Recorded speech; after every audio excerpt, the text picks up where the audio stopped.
Welcome, everyone. Good morning. We start our board meetings with a public comment period where we invite the public to share their thoughts with us. So if there are folks here in the audience that would like to speak, please come forward to the podium. Tell us your name and address, and kindly limit your comments to 2 minutes.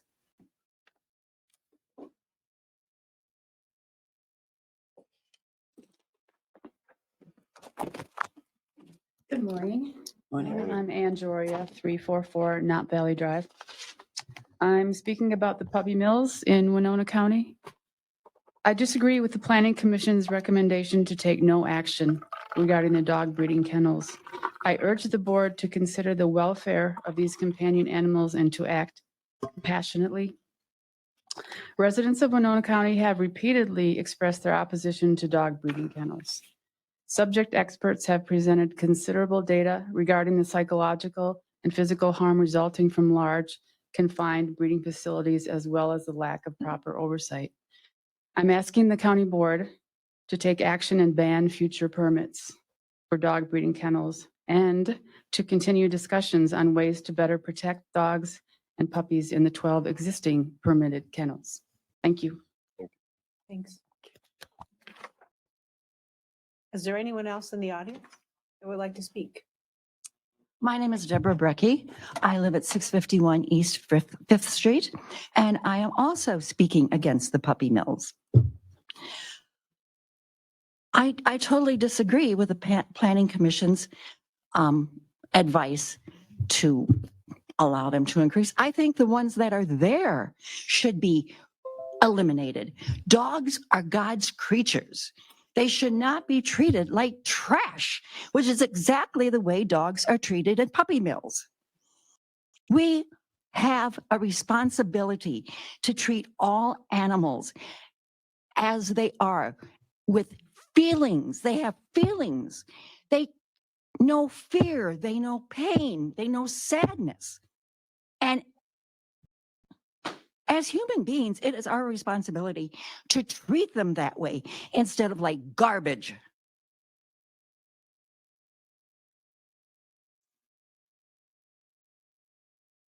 Is there anyone else in the audience that would like to share their thoughts with us?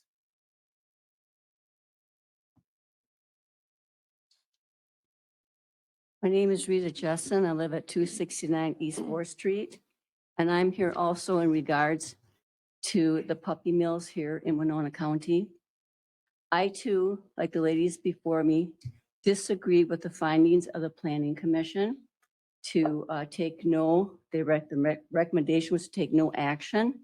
I do believe that the city instead, county, should take action, and their action should be, in my opinion, to ban all further permits for these industrial breeding facilities.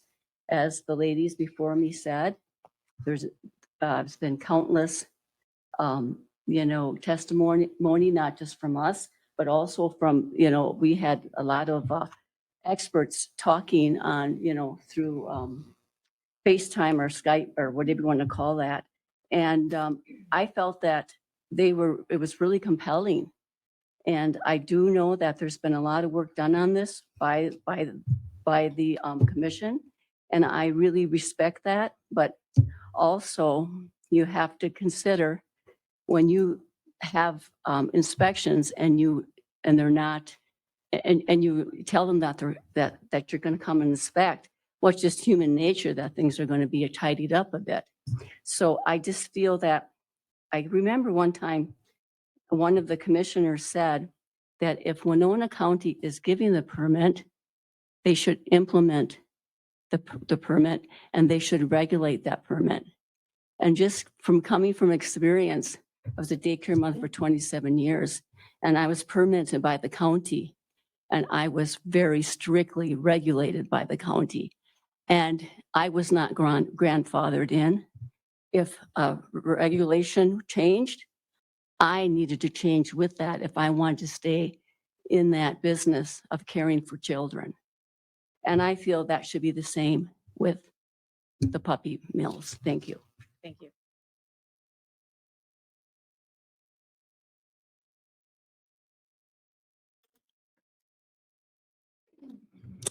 Gail Getzman Stopa, 22036 East Burns Valley Road. I am also against further puppy mills. After much testimony to the Planning Commission, I do not agree with the Planning Commission. We'd like to ban future kennels from being permitted. Non-transparency of these present puppy mills is not acceptable in our minds. Thank you very much for listening to me. I feel the same way about horses and all animals. Thank you.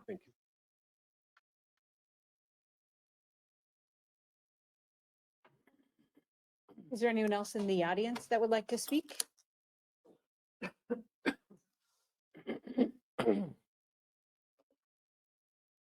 Hi, I'm Elizabeth Ricker, and I live at 1490 48th Avenue, Winona, Minnesota. I am also against the Planning Action Committee's decision to take no action on the puppy mills. I think when it comes to this, it's not just about this one puppy mill or this one permit. It's about setting the precedent for this being able to happen over and over again. And if there is a protection for these animals and protection for like what is our right to where do we stand on how to treat the world around us, that precedent, if it's changed once, it's easier for it to continue changing. So what is the point in protection at all if it's going to if it continues to be moved and allowed, and things that were not allowed before continue to be allowed. And also, unfortunately, the beings around us do not have voices and cannot speak for themselves.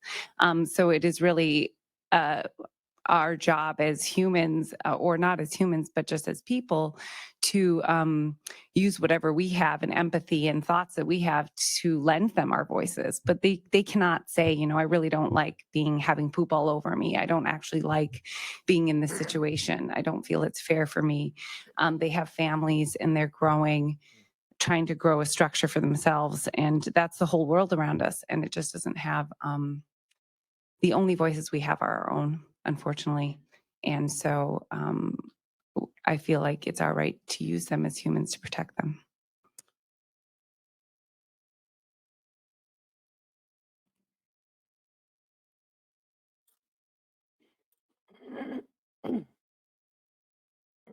My name is Olivia Hansen. I live at 860 East King Street. I'm speaking about the puppy mills in Winona County by not agreeing with the Planning Commission's recommendation to not take action. On April 20th, about a dozen and some, myself included, joined both online and in person to speak about the unethical breeding facilities right here in Winona County. Some of us that attended were passionate about this topic by maybe having a dog from one of those facilities or someone that they knew. Some of us work in the breeding industry. Some of us work in the pet care industry. And some of us, actually all of us, are just dog lovers. Along with speaking out, I personally was able to get 80 additional signatures on the Speak Now petition about this. We all came to speak for the voiceless, the dogs and families impacted by these facilities, only for them to turn their heads and cover their ears because they didn't want to hear the truth. One comment that was made that evening by someone on the commission, and one that actually still haunts me to this day, is don't fix what's not broken. And he even made a comment about how dogs were consumed in China. Not sure how that's relevant to this topic here, but the fact that no one requested to look into things more and how the Planning Commission ruled no action is just concerning. I'm asking that the county board rejects the commission's recommendation by taking action, and at the very least, ban future permits for these breeding facilities. The ones that already exist need to be protected and monitored so that they can be protected of the well-beings of the dogs and any future puppies. Thank you. Typically, we reserve 10 minutes for public comment, and we're at 10 minutes. Is it the will of the board to continue until all people who've had a chance to speak can speak? Sure. Okay. So if there's anyone else in the audience that would like to speak, please step forward. In addition to that, if you are attending over the internet via Ring Central, you may also participate in our public comment period. Unmute yourself and maybe speak up so you can get our attention. I will ask just a couple more times. If there's anyone here in the audience or online that would like to participate in public comment.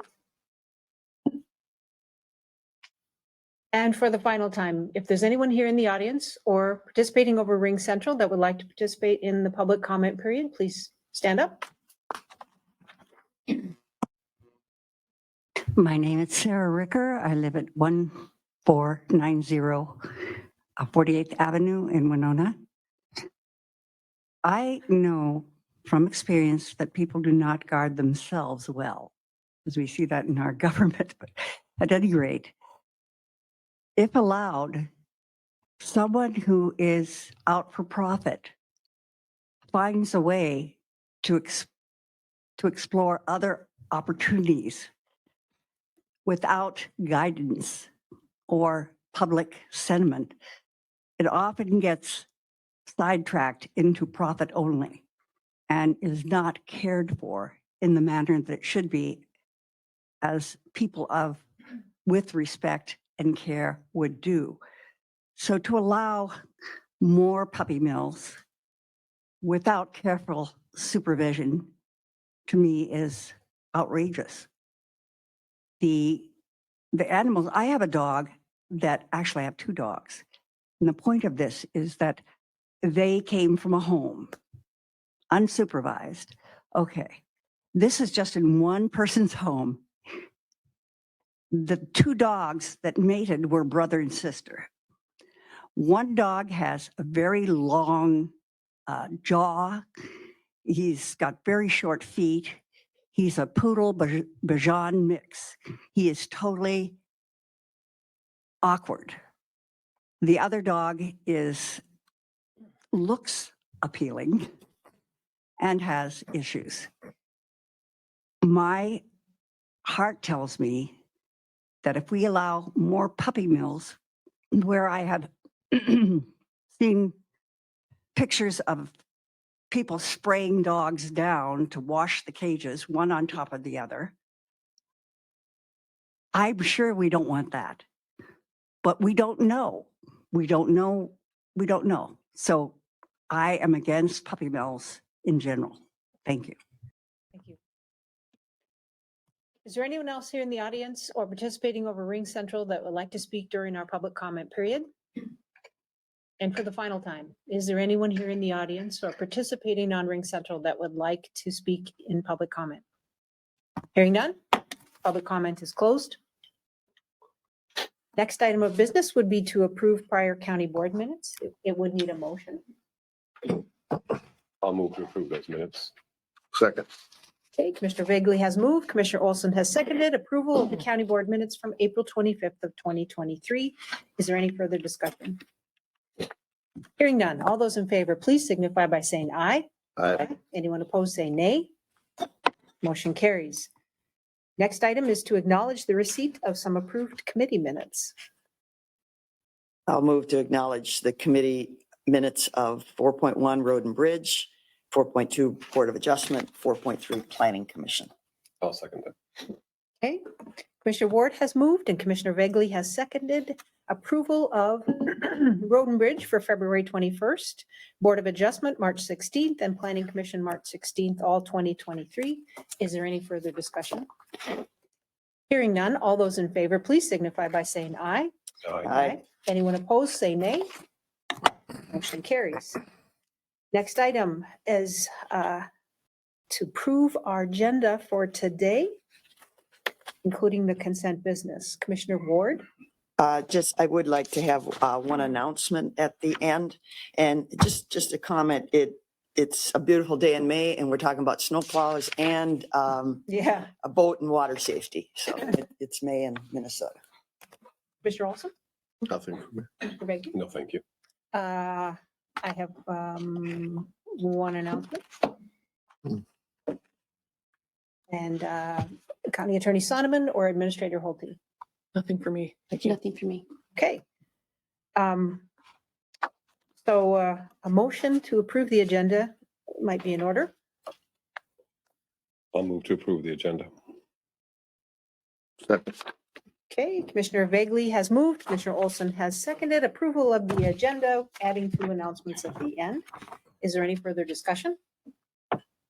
Hearing none, all those in favor, please signify by saying aye. Aye. If anyone's opposed, say nay. Our agenda is approved. Administrator Holte, could you read the consent business for the record? Absolutely. 6.1, approve conditional use permit for Anthony Wurst. 6.2, approve conditional use permit for estate for Leslie W. Ladwig and property representative Kristen Kingsley. 6.3, approve LG 220 gambling application for exempt permit for Hidden Valley Fire and Rescue. 6.4, approve updated notice of service availability policy to eligible Minnesota Healthcare Program recipients 2023 to 2025. 6.5, approve fund transfer from 2022 to 2023 for uncompleted capital items. 6.6, approve snowplow truck replacement in 2024 budget. 6.7, approve resolution to reappoint highway engineer. 6.8, approve 2022 year-end feedlot program review and the 2022 annual report and performance credit report for MPCA. 6.9, approve 2023 State of Minnesota Boat and Water Safety Grant Agreement. And 6.10, confirm payment of disbursements. Thank you. Move to approve the consent business. I'll second that. Okay, Commissioner Ward has moved and Commissioner Vagley has seconded approval of the consent business as it was read. Is there any further discussion? Hearing none, all those in favor, please signify by saying aye. If anyone's opposed, say nay. Okay, consent business moves forward. 7 is general business. 7.1 is receive the April 20th, 2023 Planning Commission Dog Kennel Facility Findings of Fact. Good morning. Morning. We're back here to provide you with the results of the directive from the October 25th County Board meeting, where you asked the Planning Commission to study and make a recommendation regarding the zoning ordinance. The request from the County Board was for the Planning Commission to review the current legal framework and enforcement, and that was done as part of the March Planning Commission meeting. To review the current status of Winona County facilities. That was also done as part of the March Planning Commission meeting. To hold public information gathering session, which was done at the April Planning Commission meeting. And as was noted during the public comment period, there were 12 speakers during that. 9 of those were from Winona County and 3 of those were from outside of Winona County. But we did have 12 speakers on the topic. And then for the Planning Commission to make a recommendation as to whether a zoning ordinance amendment should be considered. If not, to submit findings to that effect. If so, to pursue the amendment language. That was done as part of the April Planning Commission meeting, and you have the results in front of you. The Planning Commission did recommend no action to be taken as it relates to the zoning ordinance. And just to make it clear, it's only on the zoning ordinance. They're not saying that you shouldn't do any action as it relates to animal welfare, just that the zoning ordinance was not their recommendation. It was a 6-3 vote by the Planning Commission to adopt the findings that are before you and recommend no action. And their discussion focused on the animal welfare issues that were raised being outside of the purview of land use and the zoning ordinance and what should be there. And that the Board of Animal Health and others are responsible for enforcing the animal welfare and breeding regulations, as well as that there haven't been any recent violations in Winona County. There were inspections done in February, and if the board has any questions, Olivia is here. She was involved in those inspections. She can talk to that. So with all of the information that they gathered, their recommendation was that no action be done as it relates to the zoning ordinance. That being said, there's 3 options for the county board at this point that you can do with that recommendation. The first is to accept the Planning Commission recommendation and simply take no further action. That consider that the issue has been studied and discussed. You can accept the planning commission recommendation and consider whether to take action other than amending the zoning ordinance. There are alternatives out there. I know that there are currently bills pending in the House and the Senate to establish the companion animal board that would be responsible for essentially picking up what the allegation is that the Board of Animal Health is not doing, pick those things up. You could consider supporting that. You could they're going to, it looks like, determine and define needs for companion animal welfare, establish rules, all the things that keep getting brought up as the big concerns. So that is pending up at the state level. You can consider a county ordinance to further regulate animal welfare, not a zoning ordinance, but just a regular ordinance. We have a number of those that relate to habitual barking dogs, things like dogs at large. We do have other ordinances. So that would be a place that you could address animal welfare if that's your wish. You can also, the third option would be to acknowledge the planning commission's recommendation, but consider initiating a zoning ordinance anyway. Zoning ordinances amendments can be initiated by the planning commission, but they can also be initiated by the county board. That would involve probably having a working session to discuss the issues you wanted to see as part of that. Staff working to bring language back to you at either a working session or a county board meeting. And then if an amendment is pursued, it would get sent back to the planning commission for public hearing on an amendment. It's similar to how the silica sand was initiated. It started at the county board, not at the planning commission. There are, I know, some of the proposed ordinance amendments for the zoning ordinance included a ban on kennel facilities. There's the same concerns with that we had with silica sand, which is ensuring that the constitutional protections regarding regulatory takings and commerce aren't going to be at issue. So there are some concerns with any outright ban of things. But there are potential areas that could be addressed if you wanted to go that route, things like setbacks, density, and other requirements. So there are things that could be done. The planning commission's recommendation was to take no action and that be at least as far as the zoning ordinance goes. So with that, are there questions or anything you want to address? I do have a question. Your third thing about changing the ordinance, but if a future conditional use permit or interim use permit comes forward, restrictions can always be put on at that particular application because it's application by application and you can adjust setbacks and depending on the neighborhood and the parameters, correct? You can always do, you can always have conditions that will address the criteria that are being evaluated. So if you think that meeting the needs of the zoning ordinance or whatever the criteria at issue is, that certain conditions, including stricter limits on the number of dogs, stricter limits on requiring certain employee to caretaker dog ratios, things like that, you can always include those as a condition on the particular permit. Okay, thank you. So a couple questions. Thank you for that summary. I wasn't at the planning commission meeting. I've read the minutes and talked to some people who were there. I just want to clarify some things. The Board of Animal Health, its primary function is livestock monitoring, right? I believe so. And if I'm wrong on that, let me know, either Eric or Olivia or somebody else. So the current focus of the Board of Animal Health is livestock. I'd say a priority, but they also cover They are required by statute to also do Cover the dog animal breeding. welfare. Right. And I've talked to a couple breeders that, yes, they have a relationship with the Animal Board of Health. It seems like that they might do that, which is a good thing. I'm glad to hear that. But the primary focus is livestock. And the problem is companion dogs get lumped in with livestock. And there's an important difference, I think, between livestock and companion animals.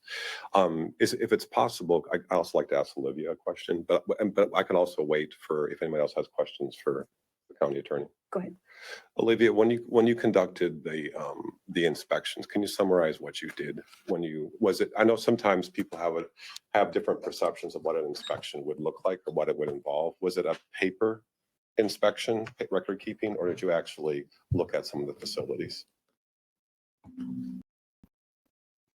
So we did have a paper form that we used at every facility that we went to, and we tried to keep it the same with every communication that we had with each of the facility owners.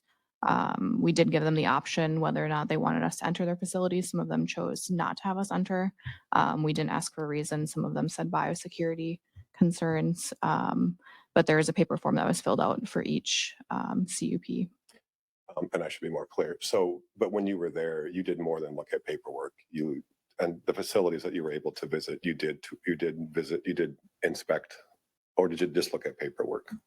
We walked through. Okay, you Yeah, walked through. And yeah. two of them, they said that they would prefer not to have you walk through. 3 of them, we did not enter the actual buildings. Okay. We were still on site. Is it possible to ask which 3 those are? Or I could ask later on as well. I don't have those 3 off the top of my head, but But can I ask for that information later? Is it public? Is it public is what I'm asking. Off the top of my head, but if it is, Thank you. I assume since it was not in the report, it probably wasn't. Right. Commissioner Olson wanted to speak, but Well, to address, if I could address that exact point, is that it's like any facility where you have animals. What I heard from breeders is that our staff did not have like rubber boots and gear to enter. Right. So that was the reason. It wasn't that, no, we don't want you. Right. And it was a biosecurity. If you're going from facility Absolutely. to facility, you can transport any kind of. There's also ways to work around Disease. that, to come back with the proper equipment. Right, Totally, but we- I understand. but- Yep, But it wasn't a negative, type of thing. It was they were being which I understand. proactive to take care of their animals. Absolutely. I was in Europe during mad cow disease. And I went through all kinds of procedures. Right. So I understand there is a need Yeah. for biosecurity. were you done? Yes, thank you. Commissioner Did, did you count the number of dogs? no. So when they're permitted to have X amount of adult dogs, how do we know if you didn't count the dogs that they're meeting the permit? We asked each facility representative and took their word that what they were telling us for their adult dog count was the truth. Thanks. I would say one thing too, sorry. The Board of Animal Health does have separate divisions. So livestock is separate from their staff and regulations relating to commercial dog and cat and other pet animals. Thank you. Do you know how many staff they have for the entire state? I don't, but we've worked with one of their senior veterinarians for the dog communications. Okay. Can I get the information from you later as well? I didn't expect you to know offhand, but could you tell me later on Sure. how many there are for the entire state? There's a lot of regulations, and a lot of people sleep under this false sense of security because it's on the books that it's happening. But often we have good laws, good protections on the books, but there's not enough monitoring and enforcement. So I just want to make sure that there's enough staff that actually would follow up on that. And one thing that the County Attorney Nuttall mentioned, I think, and the Commissioner Ward mentioned it in the notes, that it's the county staff is not trained to do animal welfare visits. Is that a fair summary? Yes. Okay, so you were out there just doing just a basic inspection, right? But our department, and we've never asked or funded our department to do this kind of job before, right? So, thank you. Well, it's my understanding, we had decided, it's well over a year ago now. We had someone that came requesting a conditional use permit that had never gotten the USDA or state permits. And part of what came out of that was a request that our staff confirm annually, I think, with every one of those folks who has a conditional use permit, that they have their other permits, because otherwise no animal welfare check would happen. And that was part of what I think this inspection came out of, was that request from the board. Correct. Yep. The most recent IUP didn't have that listed as a condition. And we also asked that question to all of the facility representatives when we were on site. Commissioner Ward. Ms. Nuttall outlined, thank you. Ms. Nuttall outlined 3 things, and I guess I would like to make a motion to accept the Planning Commission's recommendation that no, because that is a land use function. It's not an animal welfare function. But yet we consider, it was number 2, consider actions for the Companion Animal Welfare Act, I think Ms. Nuttall referred to, at a state level. Because we do not have the staff and the infrastructure to do any more. I understand the people's concern, but you will hear in just a few short minutes presentation for the UM Extension educators, you will find many a rural, more particular, well, with larger livestock animals, that they are definitely treated like companion animals. So, I mean, this isn't unique to just, animals that live in the house. They are unique to animals that live in the barns. So I think action 2 at this time, and with the idea that if any other future conditional use permits or interim use permits come forward, that, there would be scrutiny, extra scrutiny at that time. So I would make a motion to accept number 2 for Ms. Nuttall, is accept the planning, that no action at this time, and maybe send a resolution to support the companion animal welfare, or at least see what that legislation is. I was not familiar with that. So I make that a motion. Is there a second?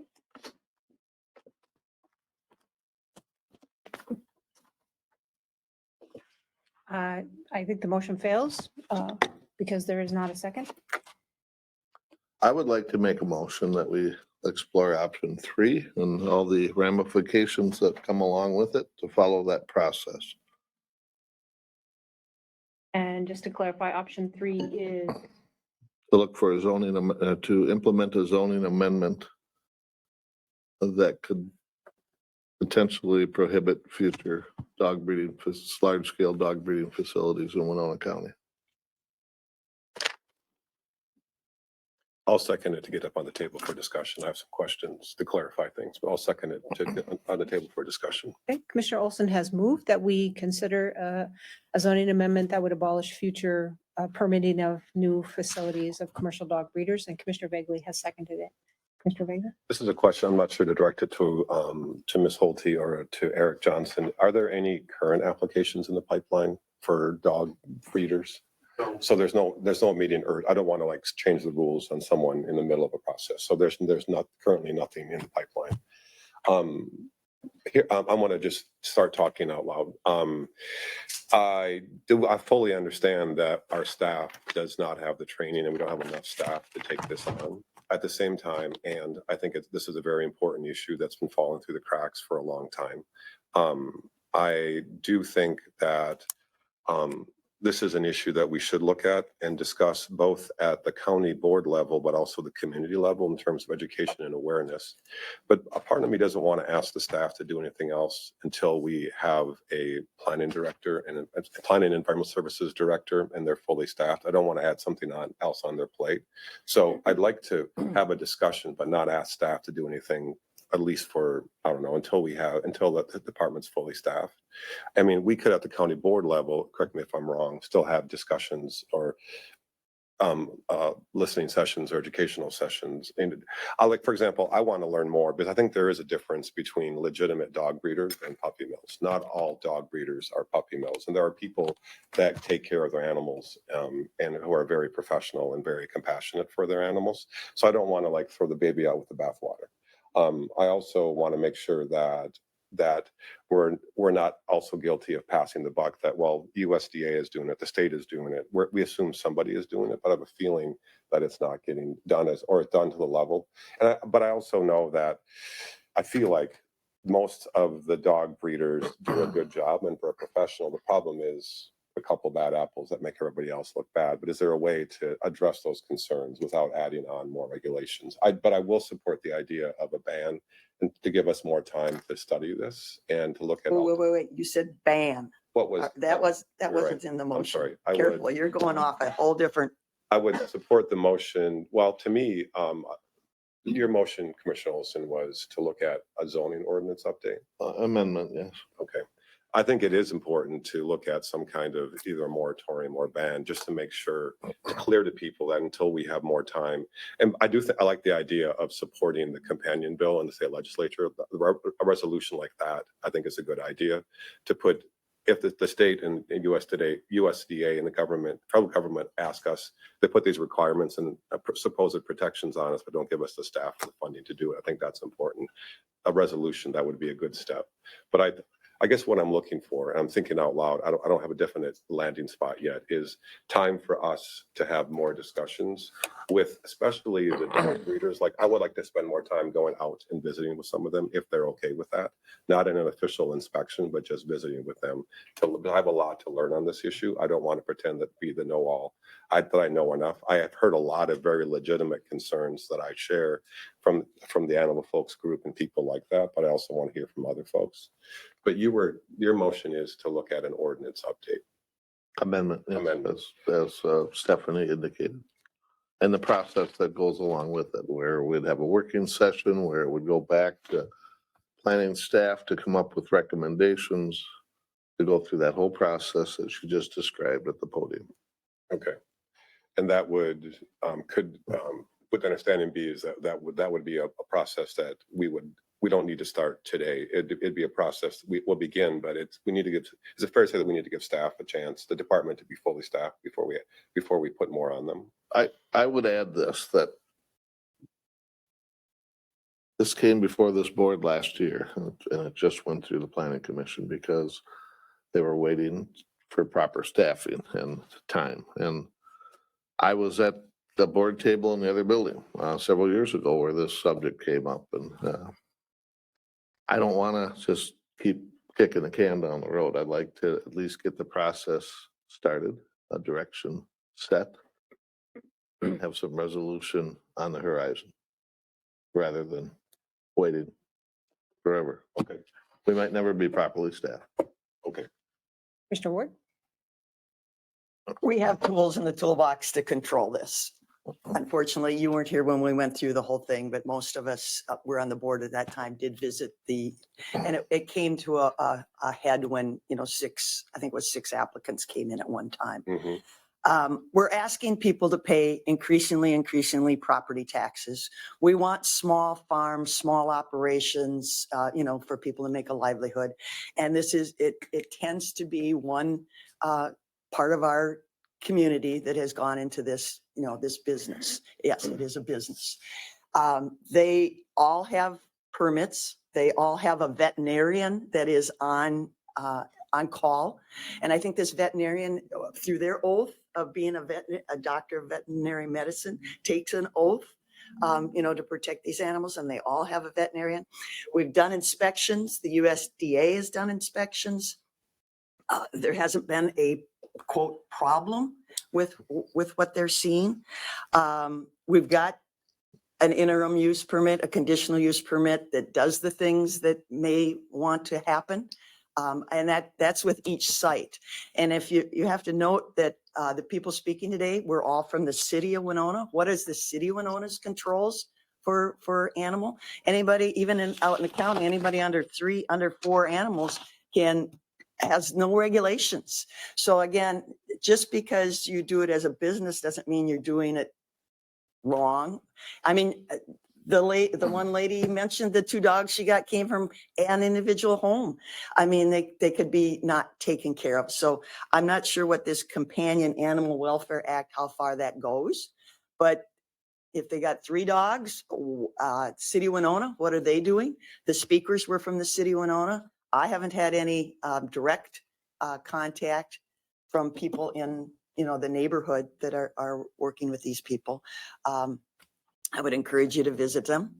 And again, where is our role as a county? I mean, again, this is a land use, so a zoning ordinance would still be land use orientated, building use, not animal welfare. So I don't know that a change in the ordinance, setbacks, size of buildings, exercise areas, we've got all that already. So again, if we're going to stay in our role as land and building use, but if you want to create a whole nother thing for animal welfare, that's a whole nother, in my opinion, a whole nother area of responsibility. And I don't know if our local tax base can support going in that direction. So I won't support looking at changing. I think we have the tools to do any regulations we need to. And again, it's an if. I mean, unfortunately, the people doing this know that they're under high scrutiny. And so is anybody else really going to want to do this business in Winona County? We are the county of no. So the chances of more coming in are, I would say, very slim. I think we've already regulated it just by having these discussions. Thank you. Commissioner Bagley, then Commissioner Olson. Commissioner Ward, do you feel like do you feel confident that if there was a problem that you would know about it? I understand that many of the pictures that we've been shown are outside of Winona County, but do you feel confident if there was a problem that we would know about it, that we would catch it, that neighbors would feel okay coming forward and sharing? Well, we're stories? driven, yeah, we're a complaint driven, enforcement issue. I think so. And again, the veterinarians visit these places on a fairly regular basis. The USDA has to do some inspections. We can send staff out at, if there is a concern. Yes. Thank you. Commissioner Olson. I believe the petition that was submitted with names included addresses. I don't think you want to paint this as a city versus country type thing. There were plenty of concerns from neighbors. I've got emails from neighboring property owners, so it's not as simple as city mouse, country mouse type thing. Look at the petition. The addresses are on there, phone numbers are on there. You can ask them yourself. Yesterday, we got an email from someone who's a resident of Saratoga Township. And concerned. unfortunately, they don't have representation on the board at this time. Yep. Soon. Yeah. I do support this motion and I'll vote to support it. I asked last year, is there more that we can do? And it sounds like there is more that we can do. Through the presentations that have been given and the volumes of materials that folks have provided, there is scientific evidence that supports that the standard practices in the industry do hurt the dogs that are kenneled and bred at a rate that's probably more than healthy for them physically or psychologically, and that there is damage in addition to the puppies, and that there's research that shows when they look at those dogs that they can actually tell the difference between dogs that have been raised in a commercial breeding facility and dogs that come from a situation in a home. And we've heard evidence at the Planning Commission from a lawyer who was part of a group that sued the USDA for failing to actually enforce the regulations that currently exist. So I do understand that our staff isn't trained for this and it is very expensive. I'm just not sure that this is a business that ethically I can support. And so if the folks the Board of Animal Health and the USDA, who are tasked with that regulation, are not doing their job, then maybe we do need to just ban future kennels. I am open to exploring the possibility and potentially not allowing any new kennels. But the motion on the table, to clarify, is to Explore that. accept the finding of fact. Is that what the proper definition? No, No, What's the that was motion? Commissioner Ward. my motion was option 3 that Stephanie described, so we would not accept the planning commission's recommendation. No. It was stated differently. Well, You recommended studying the zoning ordinance. Now, the zoning ordinance, in my opinion, is land use.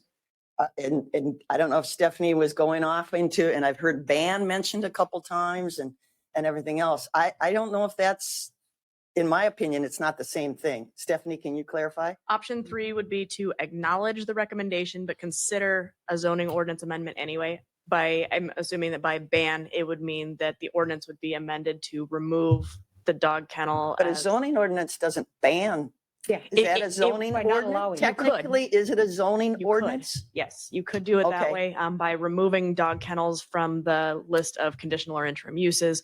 You could also do it similar to what we did with silica sand, where it's a prohibited use in certain areas. So there would be ways to do it within the zoning ordinance to ban that type of activity within a particular zone or district. And remember, we only control the outer limits of any municipality. So again, if you want to study this, I think you definitely, I don't know what the city of Winona allows. I think it should be looked at. And I won't support it because I think we have the tools. I don't think staff has the time to look into this. I think we got higher priorities. Just saw, we're issuing grants and help for failing septic systems. I think that's a bigger problem, and staff need to enforce the things that they already have on the books than something else. Again, I think we have the tools to do any regulations if needed. So Very thank you for that clarification, Cliff Olson and Ms. Nuttall. So what I was trying to clarify is the motion would acknowledge the receipt of it and then ask for a, what's the second part? I apologize. Zoning code amendment To begin the process. to begin the process. Okay. So as of right now, there would be no ban. You're just discussing, you're beginning the process. Right. Okay. I mean, we have to go through the Right. process. Can there be an assumption that we won't formally ask the staff? I mean, we'll wait to ask the staff to do this until we have a planning director. That is one big position. Is that fair? I think we'll have a timeline set up. Let's ask for a timeline. What works for them? Okay. All right, thank you. So right now, there's no mention of it's beginning a process. And that if there is something does come down the pike, we'll just use our existing process, right? Mhm. Yeah. All right, thank you. Further discussion? Hearing none? Okay, the motion before us was to pick option 3 as was provided by staff, which is to begin a process to acknowledge what the planning commission's report was, but to begin an investigation of zoning ordinance changes. All those in favor, please signify by saying aye. Aye. Aye. Anyone opposed, please say nay. Nay. And I would remind everybody to look over the 15, based on the planning commission points. That is why the planning commission voted to do no action. They felt it was being taken care of. And thank you to Commissioner Ward and everybody and Ms. Noddle, everybody else on the planning commission for the work that they did. I know that a lot of time has been spent on this issue. So thank you for that work. And thank you, Olivia, for your time visiting the sites. Okay, next agenda item is item 7.2, potentially approve a resolution proclaiming May 10th as Winona County Law Enforcement Memorial Day. Is there any presentation that goes with it? No.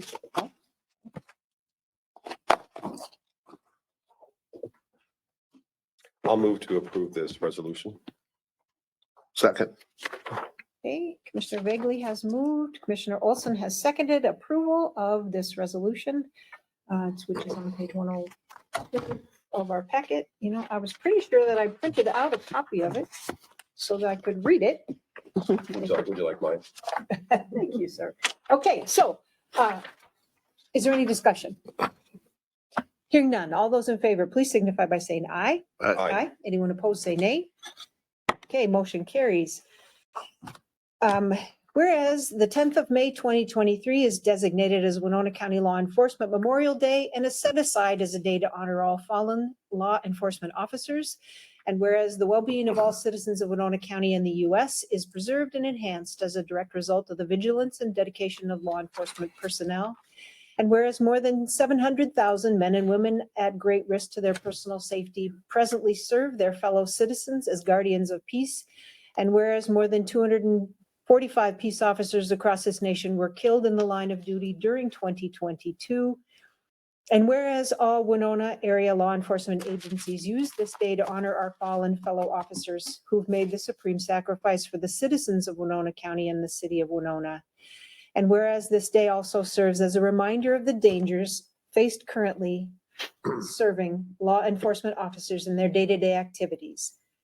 And whereas our officers do not serve in a vacuum, but are assisted in many ways by the citizens of Winona County, therefore, I, Commissioner Chris Meyer, do hereby call upon all the citizens of Winona County to join area law enforcement agencies in honoring our fallen officers on Winona County Law Enforcement Memorial Day. Item 7.3 is to receive a presentation from University of Minnesota Extension educators. Thanks. Good morning, Winona County Board, Administrator Holte, and public in the room. So Lisa Dirks, Regional Director for the University of Minnesota Extension, bringing you a presentation that the Winona County Extension Committee received earlier this year, and they suggested that the educators bring forward the information to the commissioners as well. So Heidi's getting the presentation geared up, and I'm going to let Micah and Kim introduce themselves. So I'll turn it over to them. Hello, I'm Micah Miller, and I'm an extension educator in Winona County.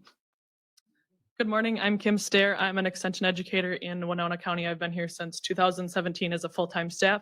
Micah is our current part-time staff member who's working with programming. So a lot of this presentation she'll be sharing about some of the things and the outreach she's doing. Awesome. Can you pull that to full screen by any chance?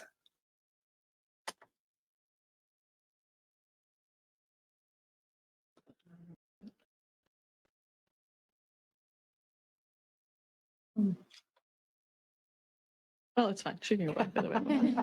It usually has like a present button, but I don't see it. But you can see this just fine. Okay, yep, that'll be fine. Today, we're going to do a little presentation on our impact report of 2022. Can move to the next slide, please. You might have to click. Yeah, There we go. Okay, so this is how we ended 2022. 4-H is thriving in Winona County. So our total number of youth that we reached was 503. 166 of those youth were new members. So that was a 31% increase from 2021. 117 of them are first generation 4-H members, which means that their parents or grandparents were not involved in 4-H. So they're the first ones in their families to be participating in the 4-H program. That's a number we're always looking to grow so that we're growing outside of just the youth that we've normally been reaching and their families. We've had 10 youth that enrolled in 4-H, particularly to participate in our camps and events. So they have the option, instead of participating in a community club and being enrolled throughout the whole year, they do that one-time experience. A lot of times this one-time experience will lead them to a community club or a site-based club, because they will meet youth that are currently participating in those clubs. And so this is often a great start, but it's not uncommon for us to have youth that they love 4-H because of the 4-H camps that are offered.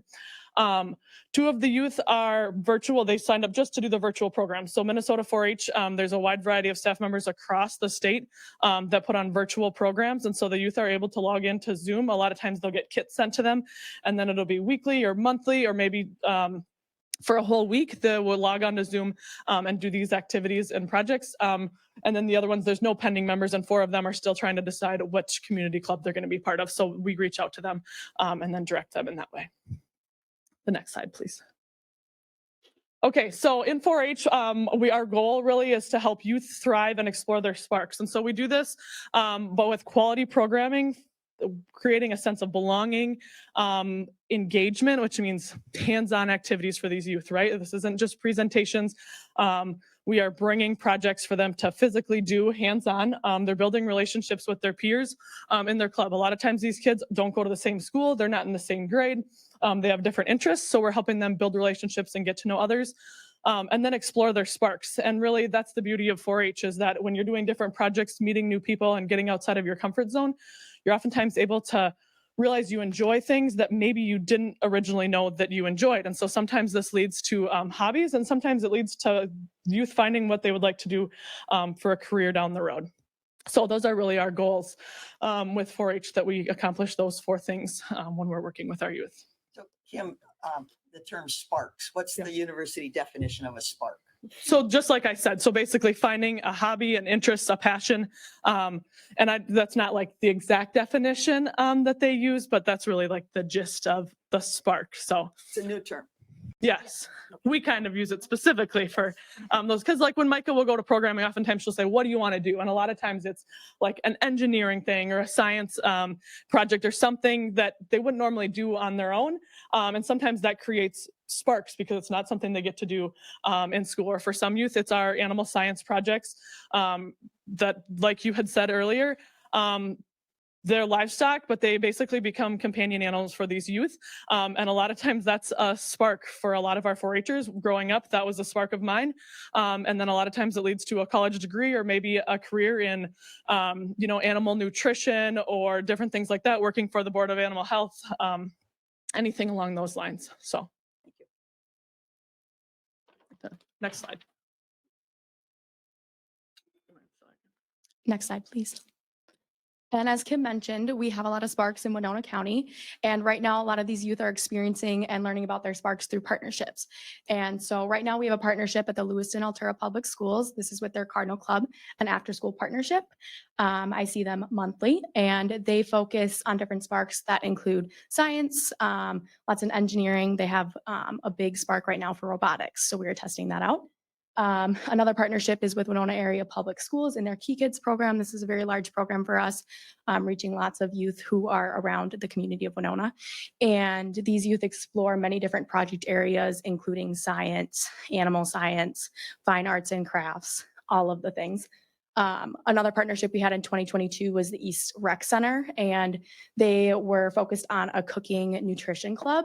A lot of those youth there were experiencing some food insecurities, so that was a really good club, a mutual beneficial partnership. Another partnership we have is with Ridgeway Community Schools, and their sparks can differ. And so a big club that we did was the Ag Club, and that was a 6-week club. Another club we did was a STEM club. We've also done animal science clubs and cooking clubs there as well. And another partnership we have is the St. Charles Library, and these are open to the public activity nights. And so this is kind of like a drop-in fun partnership. Next slide, please. Youth also explore their sparks in Winona County through our community events, and some of these events are summer day camps. We had a camp at the Nature Hormel Center in Austin, Minnesota. We also had Regional Project Day. We had food review and cake decorating. As you can see, lots of different projects and community events that these youth can participate in throughout the year. Next slide, please.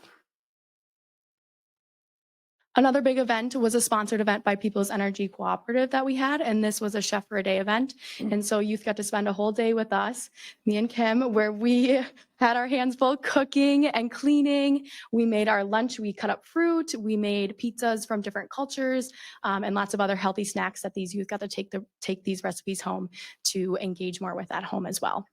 Yeah, and I'll just add with this one, like, I think, and maybe some of you guys have seen this or experienced this yourself in your own families, but like cooking and baking sometimes gets to be like a bit of a lost art. And so these cooking clubs or activities or days always seem to go over really well. And so it was really enlightening, and the kids were like so excited, and we sent them home with so many things. But like we baked with yeast, and they learned how to cut with knives, and different things that they maybe wouldn't normally do or get to do. And so that one's been it's like you said, it's a lot of work, and it's a really busy day. There was 20 kids, so we had capped it at 20 kids, and we filled the session. We had 2 additional volunteers that were helping us, but it requires a lot of hands-on, but the youth really enjoyed it, and I think we just had like as much fun as they did as well. So this was definitely our fastest filling event. So next slide, please. And you could have had more, right? You capped it at 20. You had to cap it at 20. yeah, and some of that's facility too. It doesn't always just come down to like staffing. Some of it is the facility and the amount of like equipment it takes. Like we only have so many skillets and so many blenders and different things like that. But I mean, if you give us a school and we could probably we could fill it for sure. My wife teaches 8th grade earth science in Plainview, and she does a number of after-school clubs. And the one that's probably that has one of the biggest turnout is the cooking club.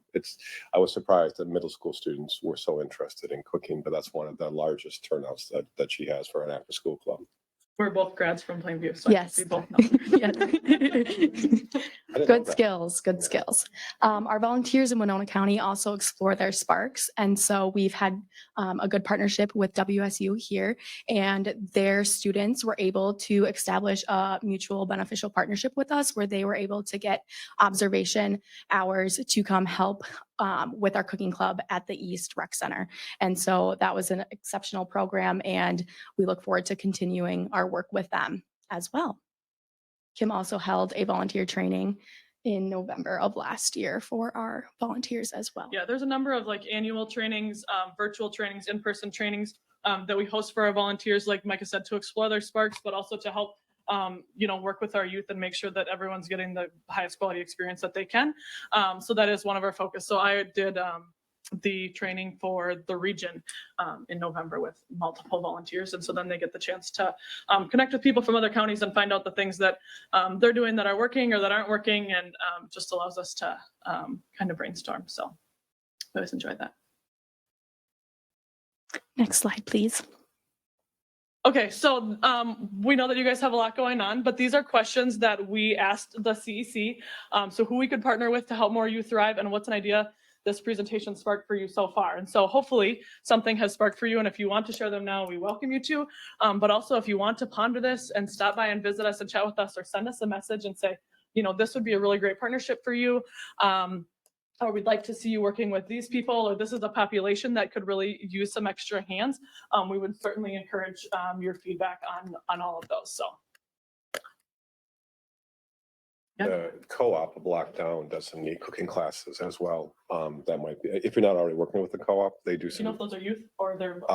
They have an explorers program that is for kids. Yeah, Oh, cool. some kind of a Awesome. pass and yeah. Okay, well, let's check it out.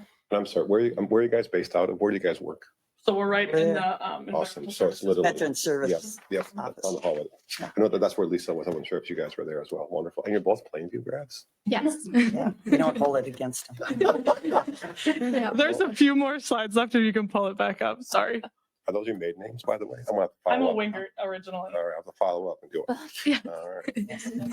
She probably won't want to bring it up. My brothers are the last ones from graduate from PEM, and she's probably just gonna shake her head at me. Saying, "Winger."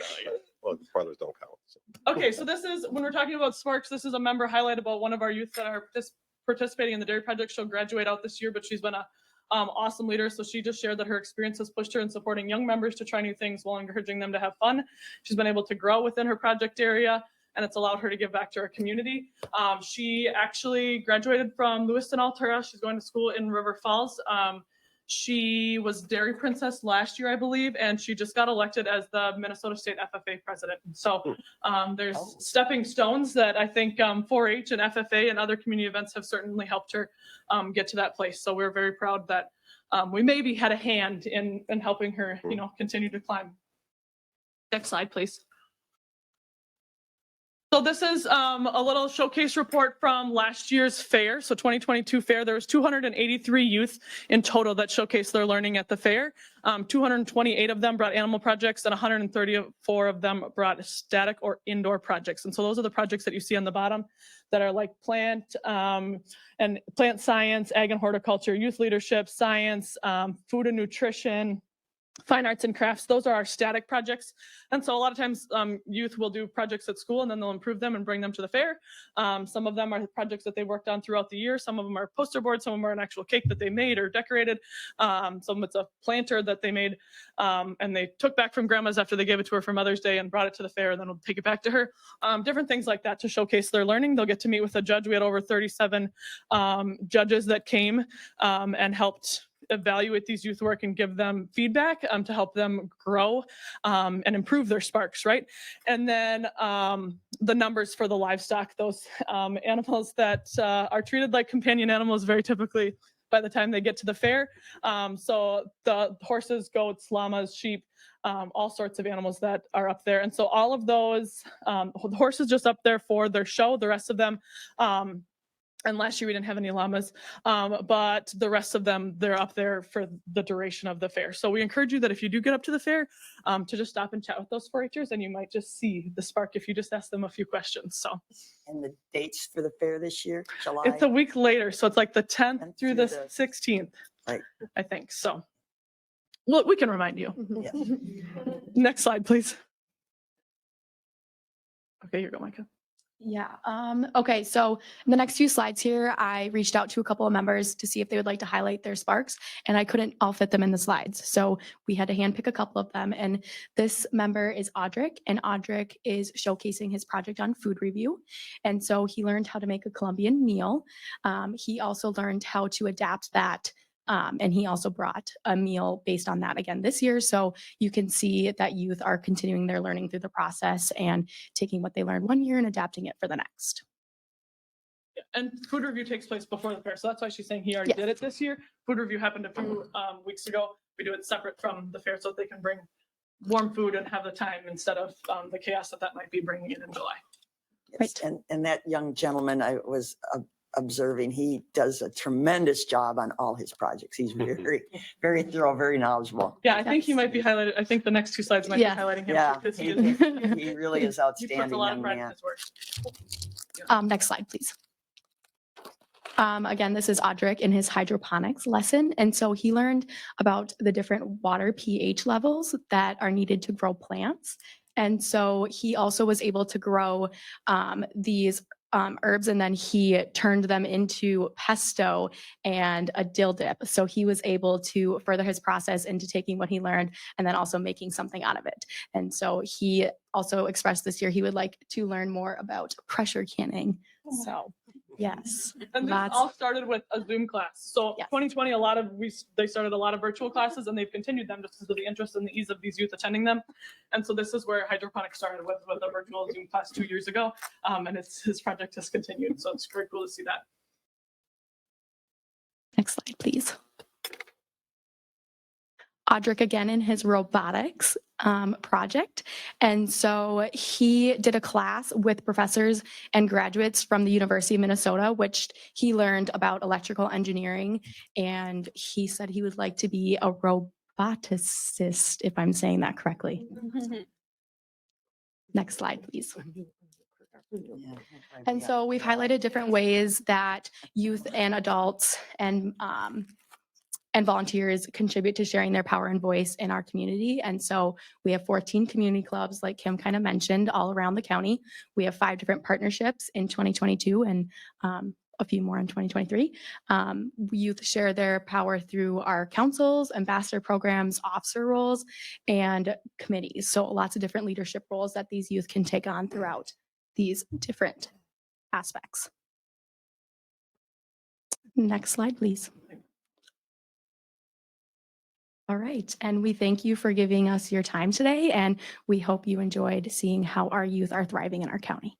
If you guys have any questions, like we said, questions about the program, you can ask us now. You're always welcome to stop down and see us, shoot us a message. We'd be happy to sit down and chat with you. We're trying to get better at inviting you to come to some of our programs, and you can serve as a volunteer if you would like, and see the youth spark They have to in be action. screened though.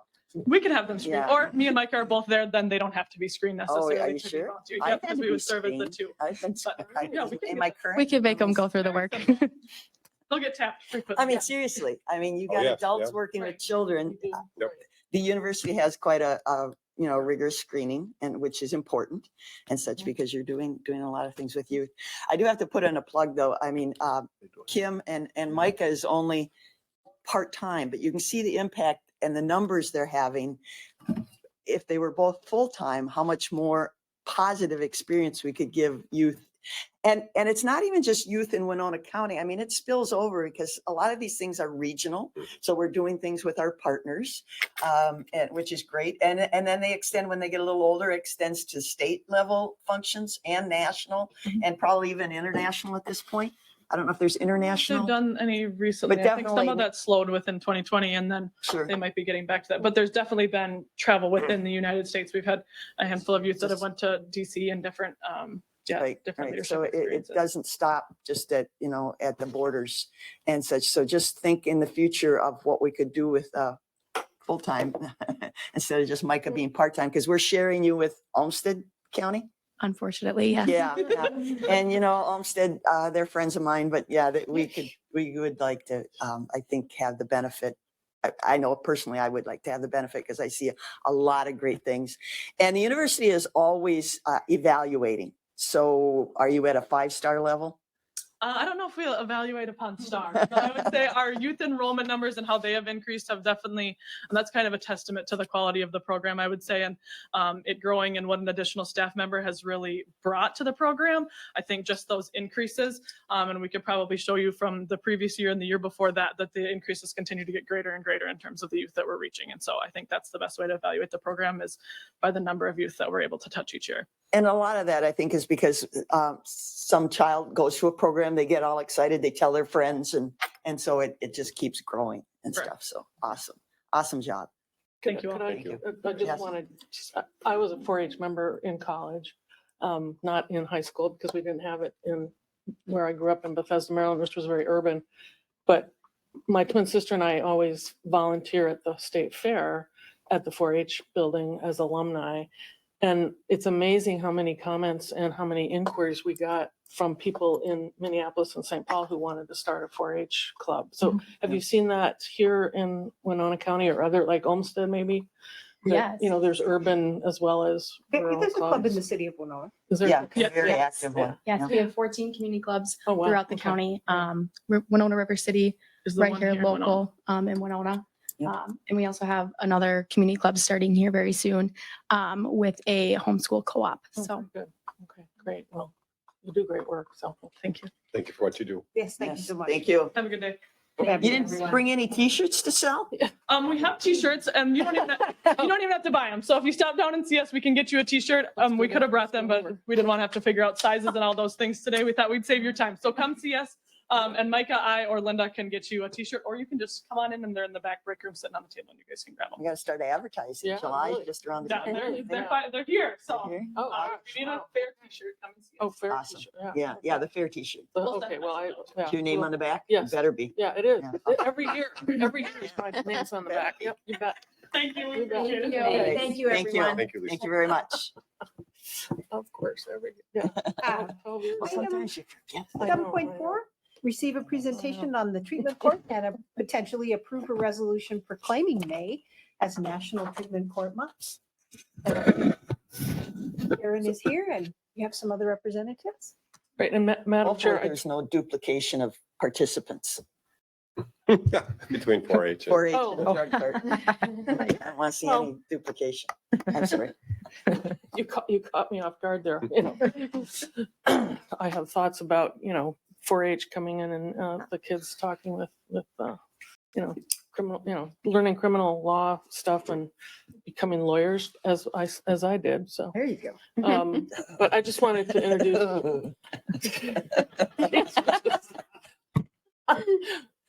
introduce, yes, Karen Hyder, our treatment court coordinator.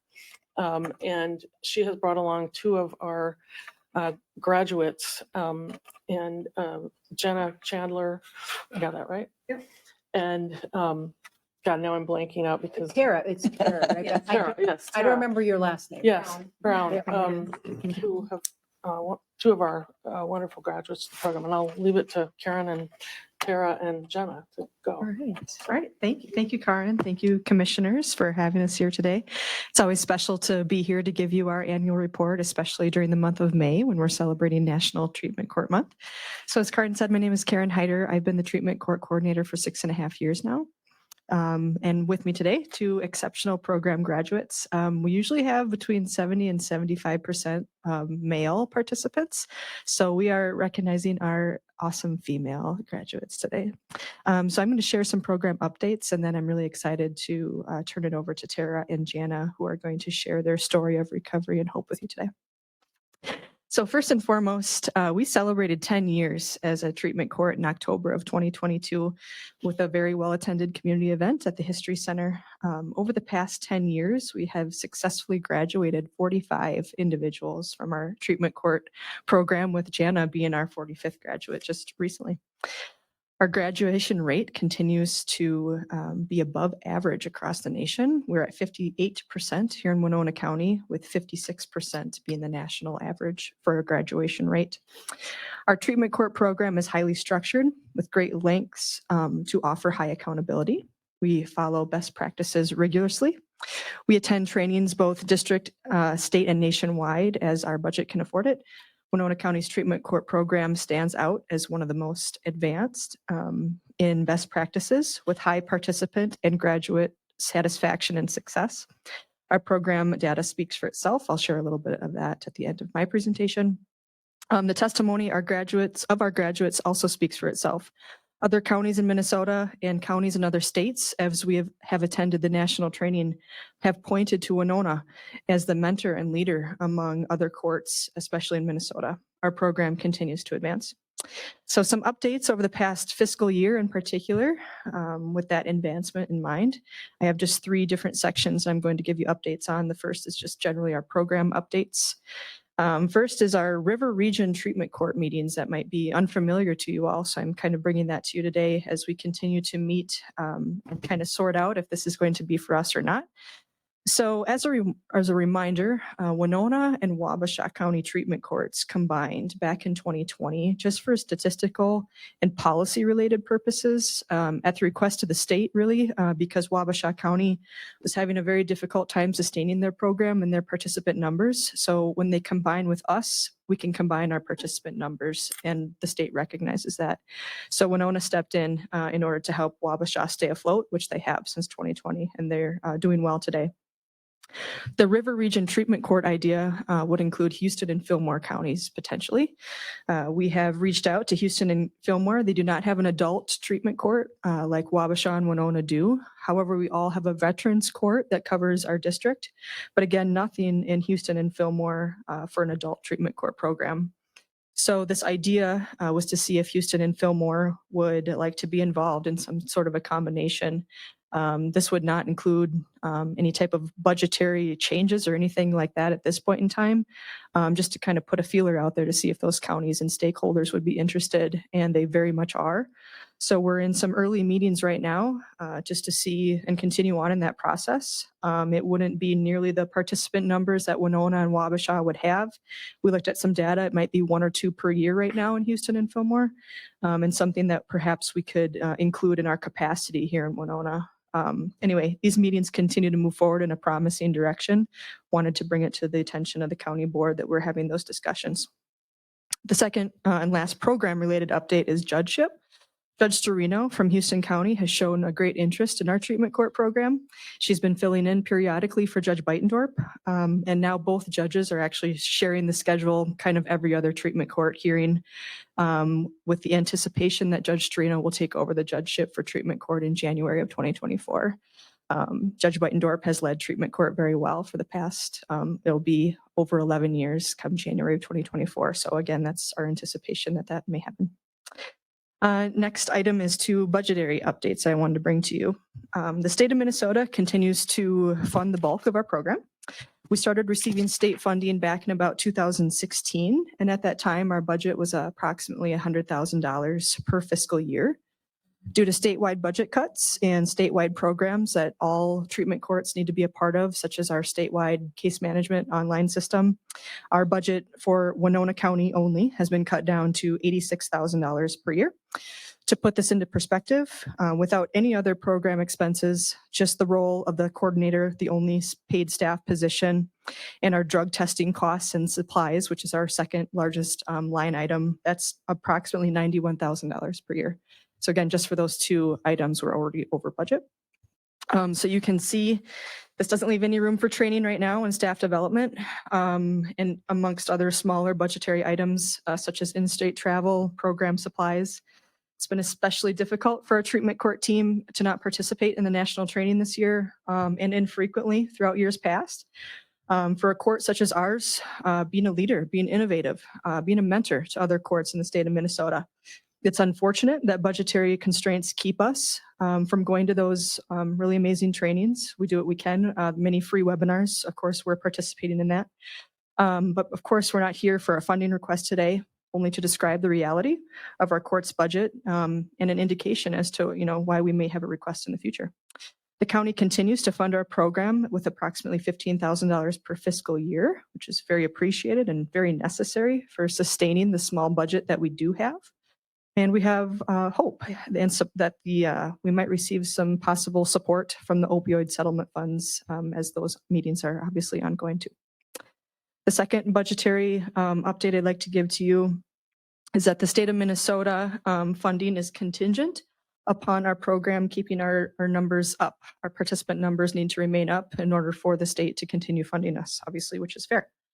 There's a funding formula that the state came out with a couple years ago. Not to get too into the weeds on that, but it takes into consideration quarterly how many current participants we have, how many graduations we might have had, and how many people might have been terminated during that quarter. During 2020, 2021, right during COVID, Winona County, amidst many other counties in Minnesota, fell below the requirement. We had some concern about funding from the state, but we're very proud to come before you today that this summer, maybe even before, well, June is what we're anticipating, we'll reach capacity for the first time in our program. So we've come back really well from COVID. 20 participants, current participants at one time is our capacity. We're at 19 right now. We've put an extensive amount of effort as a team into planning, preparing, and executing new ideas, River Region being one of them, different policy agenda items to expand our screening process, to increase our numbers and maintain them. So right now we're sitting really well with the state of Minnesota and our funding. My last update category is participant and graduate related. This is where I want to put a few numbers out to you for those that are interested at some numbers. So I'm often asked about recidivism rates for our program graduates in particular, and I think that's important to share with you all today. So I updated the information just last week. According to our state policy, we are required to track recidivism or criminal reoffense rates for 3 years post-graduation and post-termination. So we're talking about felony convictions post-graduation and termination today. So approximately the first graduation was early 2014 to present. Again, 45 total graduates. We've had 10 felony offenses post-graduation. That's 22% of the graduate population that reoffended. I want to remind the board that 100% of those coming into treatment court came in with one or multiple felony convictions. So with a 78% rather of our graduate population not reoffending, we're very proud of that statistic. We're also very proud that not one of those felony convictions was violent in nature. It was related every single time to a relapse in addiction, either theft or drug-related offense. And then on the kind of the flip side of things, we have our terminated population, those that were not successful in the program, either because our team let them go or they decided that the program was not for them anymore. That recidivism figure, again, 2014 to present, we've had 33 individuals who were terminated from treatment court. There was exactly double the amount of felony convictions, 20. So that means 61% of that population committed a new offense. However, 39% did not reoffend after their treatment court experience, whether it was a couple months or several months. We believe that this also shows, again, 100% of those people came into the program with a felony conviction or multiple. 39% of the terminated population did not reoffend. We still see that as treatment court having an effect on their life in some way, shape, or form. And then lastly, in the past fiscal year, July 1 to present, we had 2 individuals graduate from treatment court, with our third graduation happening June 1st. So an invitation to you all. I'll send an invite this week. Our treatment court hearings are always open to the public. Our graduations are always open to the public, and we would encourage you all to attend and hope that you will. So I would like to open it up for questions after Tara and Jana have an opportunity to speak. So it's my honor to have Tara come up and share her story of recovery. Hi, I'm Tara Brown. I graduated treatment court April of 2022, so over a year ago, the beginning of April. And I can just say, so I've been in recovery for 2 years, and I was the typical, addict. I was committing crimes. I was getting in lots of trouble, and I could not pull myself out of it. So I had gone to several other treatment facilities and then got out and just went right back to what I was doing before. They were the short 30 days, and they just never worked for me. So I opted to take treatment court in 2021, and it was the best decision of my life. It the accountability that Karen talks about is exactly what I needed at that spot that I was in my life. I couldn't do it on my own. I needed somebody to, that accountability. I needed them to say, this is what will happen if you use, or if you don't follow the direction that we're giving you. And they also encourage you to set these goals that you make in every phase of the program, which was very helpful for me. I got a job for 3 months after I started treatment court, and I started at the front desk of a hotel, and I'm now the general manager of that hotel. So I worked my way up pretty quickly there. I have 2 kids, and they're back in my life. They were not in my life for a period of time. One's a senior this year, so he'll be graduating. So I'm very grateful to be part of his life again. And I'm also on the CJCC, so I know some of you guys, and I'm in several committees there. And I started a recovery group in Winona that I am now working with the CJCC to bring into the new jail for anybody that's looking for recovery from jail. Because I know when I was in jail, that was very beneficial to me. So, and now that recovery group has it branched off, it has another one. So I started it as my phase 4 project, actually, for treatment court. They require you to do something that benefits the community. So, and recovery community is obviously what I'm passionate about.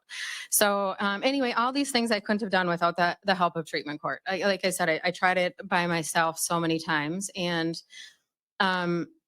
I'm a productive member of society today. I'm a active mother to my children, and I volunteer and try to help out my community now instead of taking away from it. And I feel like none of that was possible for me unless treatment court was given to me as an option at that point in my life. So I am very grateful for treatment court. It saved my life, and I think it is a benefit for our community, for people like me that want to find recovery and prove to our community that we're not defined by our addiction. Thank you. Thank you. My name is Jana Chandler. I'm the most recent graduate of treatment court, like Karen said. That was last February. I started treatment court. My sobriety began on September 25th, 2021. Looking back, I had an incredibly low bottom. I entered into a drug-induced psychosis pretty early in my use. And for about 3 years, I was extremely confused and spent a lot of time wandering around Winona, not really sure where I was. And I have 4 children and a brother and parents who love me very much. And they were unable to reach out to me, and they more or less wrote me off. And in my state of psychosis, I had a difficult time communicating.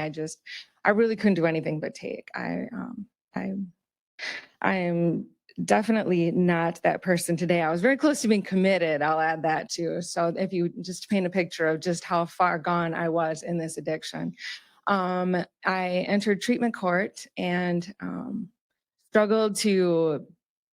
struggled to even use my hands. And the only person at that time that would talk to me was Karen. I reached out to her, as they had invited me on several occasions when I went to court for different things to join the treatment court program. And it wasn't until this very, very low bottom that I decided to. And I just decided to turn everything over to treatment court in my program of recovery. And that's exactly what I did. Never looked back. And today I have all of my children in my life. I work for Tara. I'm going to school to be a licensed alcohol and drug counselor. I start this summer. I have 6 core classes, and then I have a couple classes to finish up from the University of Wisconsin at River Falls, and then I will be full-fledged working in that capacity, and I cannot wait. I just feel like treatment court really turned my life's direction around. My children are so thankful. My parents are so thankful they can sleep at night. This did not just affect me, it affected so many people. I'm going to be a grandma in August, and I'm moving in with my daughter soon over in Mankato, and looking forward to joining that community again and working with recovery and hopefully starting a CMA there. So thank you very much. Mr. Ward, I have a question. So funding is always a problem. Yes. Right. So I think this young lady said that you went to a 30-day treatment thing. Who paid for that 30-day treatment thing? did the state of Minnesota? Yes. Taxpayers insurance. Okay, Yes. so there should be some statistics, because I've heard this before, that these treatments don't work. But here, as taxpayers, we're paying for them, and we're, big dollars, I'm sure. So, I mean, that should be an avenue. If statistically they don't work, we should be able to gather that funding and put into your program, which you say by the numbers and everything is much higher working. I would advocate that, maybe that's a source of funding. I don't know. Something to certainly look into. Yeah, thank you. Yeah, if we're sending them somewhere for 30 days and they come back and, well, your testimony says it didn't work, then why are we paying? Why are we paying for it? And what's the difference between the programs that make this seem to work better than that? That's just a suggestion. And then I had something else.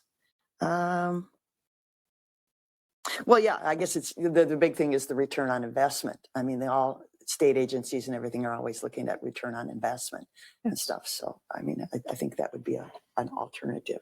And, I know my other question now. Now, these are felony and I'm not a lawyer. I don't understand the whole system and I haven't personally experienced it.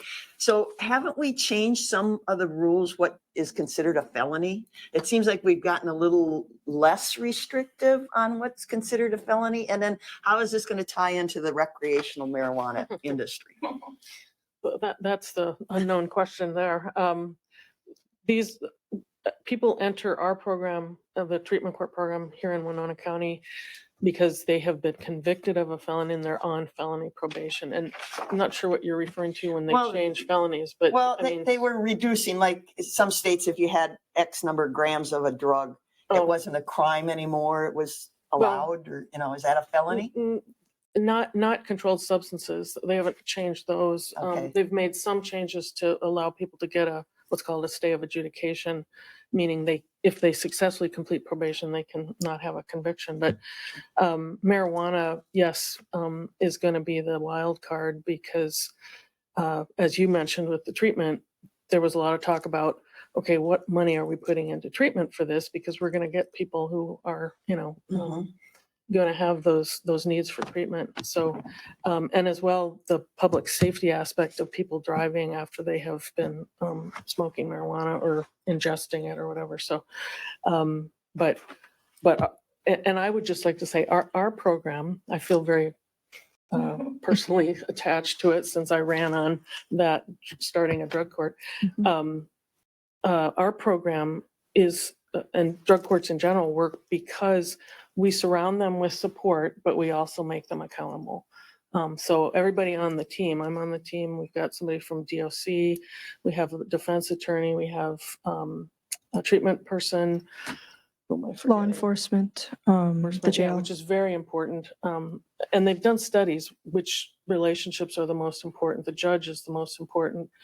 Then the prosecutor is the next important one. And it's incredibly important to get law enforcement, and you really turn around law enforcement's perception of this program when they're on the team. So we have great support from our law enforcement, both sheriff and city police. So, if I might add to your question about marijuana, treatment court does not allow mood altering substances. Alcohol is legal. It is not allowed in our program. If marijuana becomes legal, it will not be allowed in our program. Medical marijuana has been up for discussion in many treatment courts across the state. Medical marijuana is allowed in some treatment courts across the state. That's not something we've approached officially as a program at this point in time, but something that we will be discussing as a team. But just to make that differentiation, if it does become legal recreationally, it still will not be allowed in treatment court. Mr. Big. We finished, Commissioner Ward? Yeah, they gave me a lot of things to think about. Thank you, Karen, for all the work that you do. And I want to say thank you guys for coming and sharing your story. I can only imagine. I have many family and friends who've been on the same journey. I know it's not been easy, but it's made you better people. And thank you for coming and sharing that story, because I know that's not easy. And by the way, you're both great public speakers. You did a great job. Keep on speaking, because what you just shared is powerful, and you do a good job of sharing that story. Keep on doing that. And I'm a huge supporter of any kind of support group, especially sometimes you have the approach is support with no accountability, or it's accountability and no support. This sounds like the perfect balance between both. And one of Commissioner, this is a flashback, a throwback moment. One of Commissioner Ward's and my first trips together was to go, this is 20 years ago. We went to La Crosse to visit with the judge there. The idea, I'm not saying that it was our idea, but we were two of the first people that were looking into the idea of a drug court. Took a while to get there, but Commissioner Ward and I went and visited with the judge in La Crosse. This is 20 years ago. So I'm glad to hear that this is happening. Keep on doing what you're doing. And thank you. And thank you guys for sharing your story. Did you graduate from Winona Senior High School? Yeah. In 2002. Wonderful. Yeah. It's good to see you You were again. there. Yes, good to see you again. Wow, Thank you very much. Yeah, I'm not old. I did have another question. With Judge Sterno taking over, is that making the program the river, what did you call it? The river? No, He's based in Houston sure, County. sure. We don't have all the details of that sorted out. It is separate. She would be coming in and chambered in Winona for those treatment court hearings. So she would be coming, as she already comes. Karen can say more about this, and you know, Is that going to cost does us some. anything? No, after we lost our third judge and we fought to keep that third judge, believe Yes. me, we now get visiting judges, and Judge Okay. Storino is one of them, and the court does not charge extra for a Okay, visiting all right, judge. all right. Yep. Okay. all right. Follow up on Commissioner Ward's question. What was the name of the river? River Region Treatment Court is the idea. Is the idea. Yep, not official yet, but in the works. Great. Yeah. Sounds like Hiawatha Valley, but with a different focus, right? In terms of a multi-county regional approach, right? Oh, sure. Right. Yep. River Region, say it again. River Region Treatment Court Thank you. is the idea. That's the And working title. Working title, yeah. legislators like Don't the know the stuff. idea of regionalization lately. Sure. Oh, They're yeah. pushing regional, finally, they're pushing regionalization concepts. So maybe more dollars will come. I did want to say thank you both for coming and speaking to us, and congratulations on the success that you've had in your recovery. And I wish you all the best of luck. And Tara, I'm super grateful for your willingness to share with lived experience on the work groups and on the CJCC. It's really important to the whole community. And congratulations. Yeah. Karen. Yeah. Thank you. Does anybody here want to move to approve the resolution? So moved. Okay. Commissioner Olson has moved and Commissioner Ward has seconded that we go ahead and approve the treatment court, approve the resolution proclaiming May as National Treatment Court Month. Is there any discussion? Hearing none. All those in favor, please signify by saying aye. Aye. And if anyone's opposed, say nay. Motion carries. Whereas treatment courts have been restoring lives and families for more than 3 decades, and whereas there are now more than 4,000 treatment courts nationwide, and whereas treatment courts are the cornerstone of justice reform sweeping the nation, and whereas treatment courts have served 1.5 million individuals, and whereas they are now recognized as the most successful justice system intervention in our nation's history, and whereas they save an average of $6,000 for every individual they serve, and whereas treatment courts significantly improve substance use disorder treatment outcomes, substantially reduce addiction and related crime, and do so at less expense than any other criminal justice strategy. And whereas treatment courts improve education, employment, housing, and financial stability, promote family reunification, reduced foster care placements, and increase the rate of addicted mothers delivering babies who are fully drug-free. And whereas treatment courts facilitate community-wide partnerships bringing together public safety and public health professionals. And whereas treatment courts demonstrate that when one person rises out of substance use and crime, we all rise. Now, therefore, be it resolved that the Winona County Board of Commissioners declares that Treatment Court Month be established during the month of May 2023 in Winona County, Minnesota. And thank you. Thank you, guys. Thank you. Next item is 7.5. Select 2 commissioners to serve on the May 12th, 2023 Special Primary Election Canvas Board. Chelsea, do you have some remarks for us? This time it's not restrictive because obviously none of you are on the ballot. So we just need two folks for Friday for the canvas board. Meeting is at 9 a.m. Correct. And you would expect it to last an hour? Probably less, but yeah. Because less it's than an just the hour. one. Yeah, and it's about a third of the county, 16 precincts out of our 49, so smaller turnout. Do we I have some am- volunteers? I am not available. I have an MCIT board meeting. If it's less than an hour, I could, if less, you said less than an hour, hopefully. Yeah. I As long as could, we can get out there at 10, I would do it too. sounds good. And you can't make it. No, I Okay. have MCIT in I St. could, Paul. I could join you then. Okay. This Friday, right? Correct. Yes. I think we need a motion to move forward on that. I'll move moved. to appoint Commissioner Vagley and Commissioner Meyer to the canvas for the Second. May 12th. Okay, Commissioner Ward has moved that Commissioner Meyer and Commissioner Vagley serve on the board, and Commissioner Olson has seconded it. Is there any further discussion? Hearing none, all those in favor, please signify by saying aye. Aye. If anyone's opposed, say nay. Okay, motion carries. I'm sorry, Thank you. Commissioner Meyer, is there anything I do ahead of time or just show up? Nope, you just show up. We'll have the abstract ready and one of the us has to summary just sheets. Be up to date on all election pending legislation All and the rules pending. and One of us has to have taken this training, but I have taken that. Okay.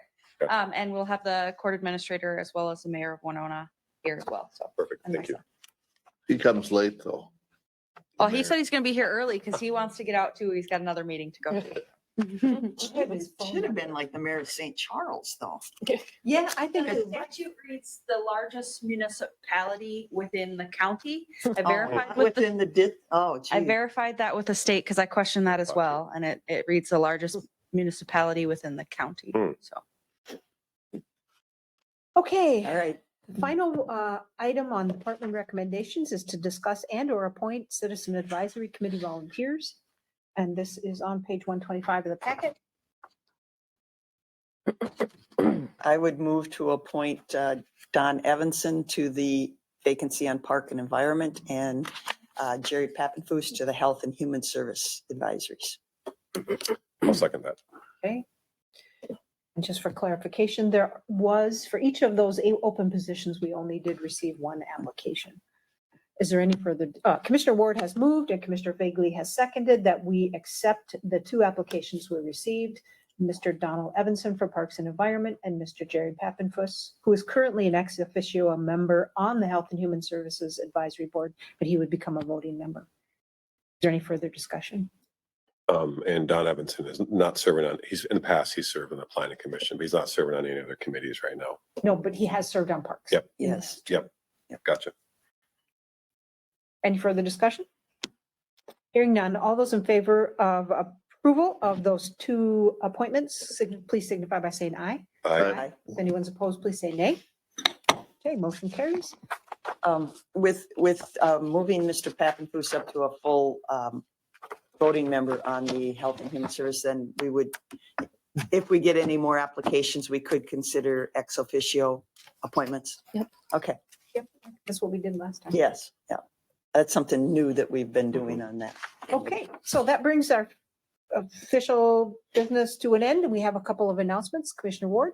Yeah, just a thank you to our emergency management. I know several years ago, we discussed that position and we did agree at that time to make it full-time. And unfortunately, they seem to have a full-time job with all the things going on. I'm glad that most recent activity was just a small fire that was by the news article on the train. Seems like we're really highlighting trains across the country. But luckily that was just a very small, and they were able to put it out with some handheld extinguishers. But thank you to Ben Klinger and all the people that work in emergency management, keeping our community safe. And then we just said, District 3, it's your duty, civic duty to get out and vote today. I know, unfortunately, it's probably too nice of a day. I mean, that people might not think of voting, but District 3 primary. So please get out and vote if you live in District 3 today. Thank you. So I have 2 things. They're announcements, but also requests. So Soil and Water Conservation District meets on Thursday. I'm going to a full day mental health summit that's in Rochester, so I cannot attend. I don't think anyone here is available, but in case the commissioner can go, it is Thursday morning this week at 9 o'clock. The District 9 AMC meeting is June 5th in Austin. It goes from 8 till noon. And I am also going to be out of town, so I will not be available that day. So Commissioner Ward, can you go and represent the county as the Sure, gladly. And then- I plan to go, yes. Great. And then anyone else, any other commissioner is certainly invited to go. And that's it. So do we adjourn or do we? We adjourn. Adjourn 'cause- and then go into Yeah. Motion to adjourn. Yeah, wait. I'll second that. Sorry. Oh, no, Oh, what I wanted to do was read, okay, so pursuant to Minnesota statute 13D.03 subdivision 1B, we are going to be going into a closed session after the adjournment of this meeting to discuss strategies for labor negotiations for all collective bargaining units. So we will at that time clear the room, I guess. And I would like to have a 5-minute break between. Okay, so we have Commissioner Olson, you moved? yes. Commissioner Bagley seconded? That we adjourn the meeting. Is there any further discussion? Hearing none, all those in favor, please signify by saying aye. Aye. Aye. Anyone opposed, say nay. We are